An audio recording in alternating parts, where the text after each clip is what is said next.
চাঁদাবাজের ভয়ে বলতেছেন নাকি?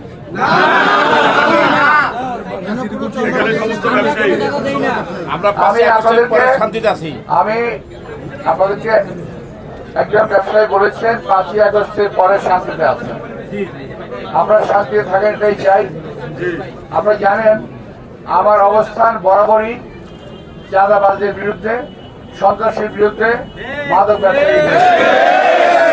এটা নতুন কোনো বিষয় না, কিন্তু বিদেশ থেকে কিছু লোক আমার বিরুদ্ধে এবং এই দেশে তাদের কিছু এজেন্ট আমার বিরুদ্ধে এমন ভাবে লেগেছে যেমন আমার পুরো শরীরটাই গড়ে উঠেছে চাঁদাবাজির উপরে।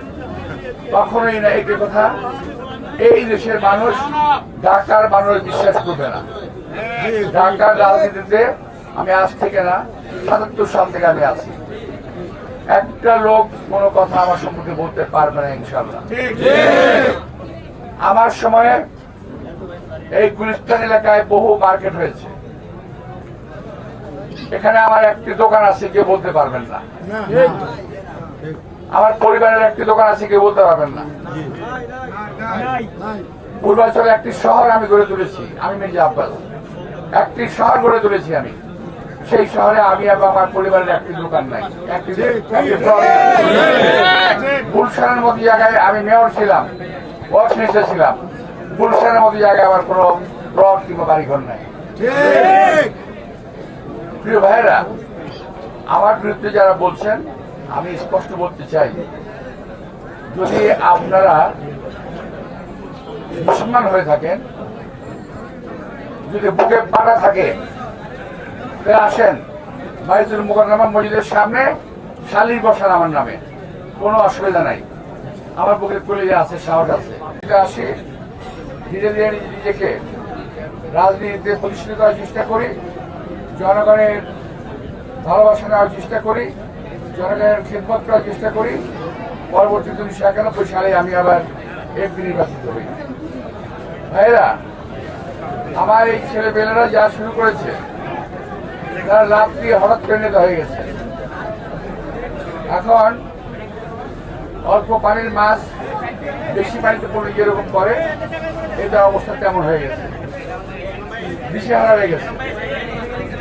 এরা আমাদের নেতা তারেক রহমান সাহেব সম্পর্কে কথাবার্তা বলা শুরু করছে, যে তাদের মুখে মানায় না। তারা আমার বিরুদ্ধে কথা বলা শুরু করেছে, যেটা তাদের মুখে মানায় না। তাদের বাচ্চারা যদি পলিটিক্স করতো, যে আমার সম্পর্কে বলতো, আমি আপত্তি করতাম না। কিন্তু একটা কথা বলে, ছোট মুখে বড় কথা, এরা ছোট মুখে বড় কথা বলছে। আমি বলবো, দয়া করে বিরত থাকেন। নির্বাচন চলে গেলে এই সমস্ত কথাবার্তা বলার সুযোগ পাবেন না, জায়গা থাকবে না, কোথায় বলবেন। আর একটা কথা বলি, জনগণ বুঝে ফেলেছে, জনগণ জানে চুলার মুখ থেকে ছাই বের হয়, চুলার মুখ থেকে কখন সোনা বের হয় না। আমি আবারও বলছি, চুলার মুখ থেকে ছাই বের হয়, কখনো সোনা বের হয় না। আর সোনার খনি থেকে কখনো ছাই বের হয় না।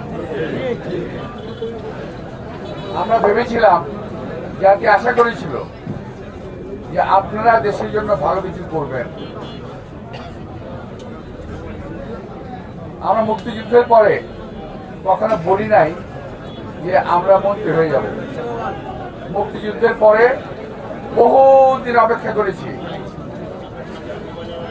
71-এর মুক্তিযুদ্ধ, 77-এর কমিশনের নির্বাচন, 91 এমপি, তারপর আজকে এই অবস্থানে আছে।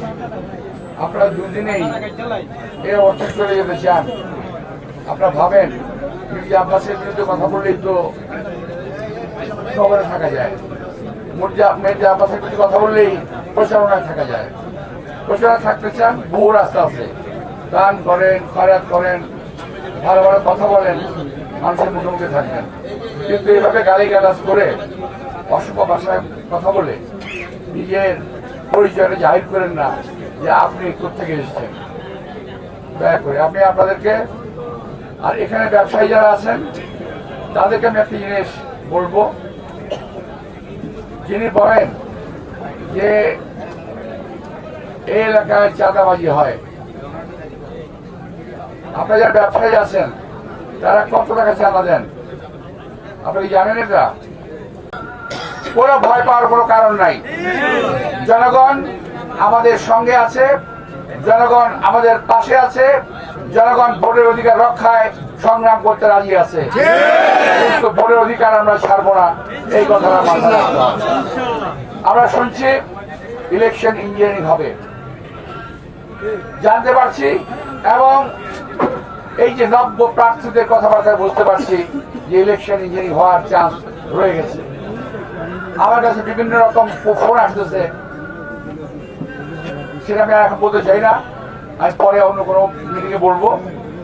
আমি আপনাদের সবাইকে আন্তরিক শুভেচ্ছা ধন্যবাদ জানিয়ে আগামীতে আপনাদের কাছে একটা ভোট প্রত্যাশা করি, এবং আপনাদের মাধ্যমে আরো অনেক ভোট আমি আপনারা কালেক্ট করতে পারবেন এই আশা করে বক্তব্য শেষ করছি।